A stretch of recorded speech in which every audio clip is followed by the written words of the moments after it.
ফেচবুকত মিয়াই হিন্দু নাম লৈ কৰা পোষ্টবিলাক অসমীয়া মানুহৰ প্ৰতিফলন নহয়।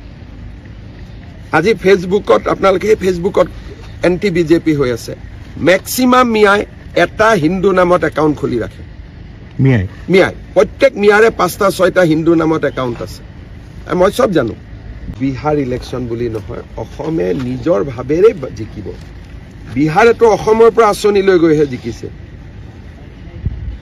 গতিকে আমি বহুত বেছি শক্তিশালী। বিহাৰত যি দেখিছে, অসম হ'ল এইবিলাক আঁচনিৰ জননী, লাডলি বেহেনা বা যিবিলাক, ইয়াৰ জননী হ'ল অসম। গতিকে অসমে কিমান ভাল কৰি ইলেকশ্যন জিকিব এইটো মাত্ৰ অপেক্ষা কৰি থাকক। ফেচবুকত মিয়াই হিন্দু নাম লৈ কৰা পোষ্টবিলাক অসমীয়া মানুহৰ প্ৰতিফলন নহয়। আজি ফেচবুকত আপোনালোকে ফেচবুকত এন্টি বিজেপি হৈ আছে। মেক্সিমাম মিয়াই এটা হিন্দু নামত একাউণ্ট খুলি ৰাখে। মিয়াই প্ৰত্যেক মিয়াৰে ৫টা ৬টা হিন্দু নামত একাউণ্ট আছে। মই চব জানো। আৰু সেইকাৰণে মই কওঁ যে ফেচবুকখন দেখিলে বেলেগ লাগে। কোনোতো আপত্তি নাই ন। তেওঁলোকৰতো ডকুমেণ্টছ ভিৱা কৰি কৰি বেংকৰ পৰা ইমান টকা উলিয়াই লয়, আধাৰৰ পৰা, চবেইতো ডুপ্লিকেট।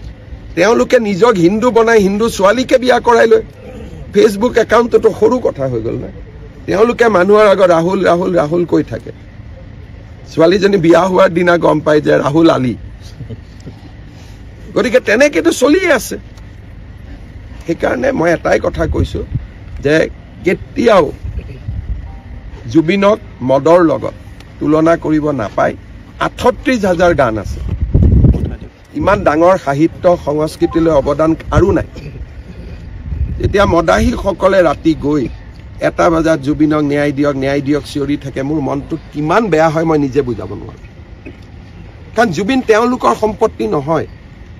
জুবিন অসমৰ মানুহৰ সম্পত্তি। দালি নালাগে, চাউল নালাগে, চবেই দালি লৈ ল'লে, চবেই চাউল উঠাই ল'লে। যিসকল মিয়াই জুবিনৰ সমাধিত চিঞৰি আছিল আমাক দালি নালাগে, চাউল নালাগে, চবেই চাউল ল'লে 100%, দালি নিমখ চেনি ল'লে 90%, 86 হ'ল আজিলৈকে। ক'ত গ'ল এতিয়া এইবিলাক? গতিকে গোটেইবোৰ কিয় আহিছিলে?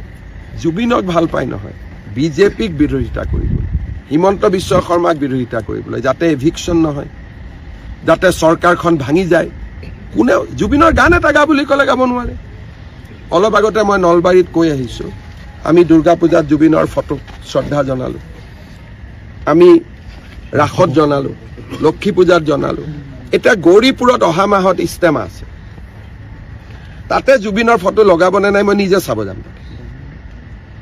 ২১ ডিচেম্বৰত গৌৰীপুৰত মিয়াসকলে এখন ডাঙৰ ধৰ্মসভা পাতিছে, প্ৰায় ৪-৫ লাখ মানুহ হ'ব। তাতে মঞ্চত জুবিনক চাকি জ্বলাই নে নলয় আমি চাব লাগিব। তাৰ মঞ্চত জুবিন গাৰ্গৰ ফটো থাকিব লাগিব, তাৰ মঞ্চত চাকি জ্বলাই মম জ্বলাই জুবিনক শ্ৰদ্ধা জনাব লাগিব।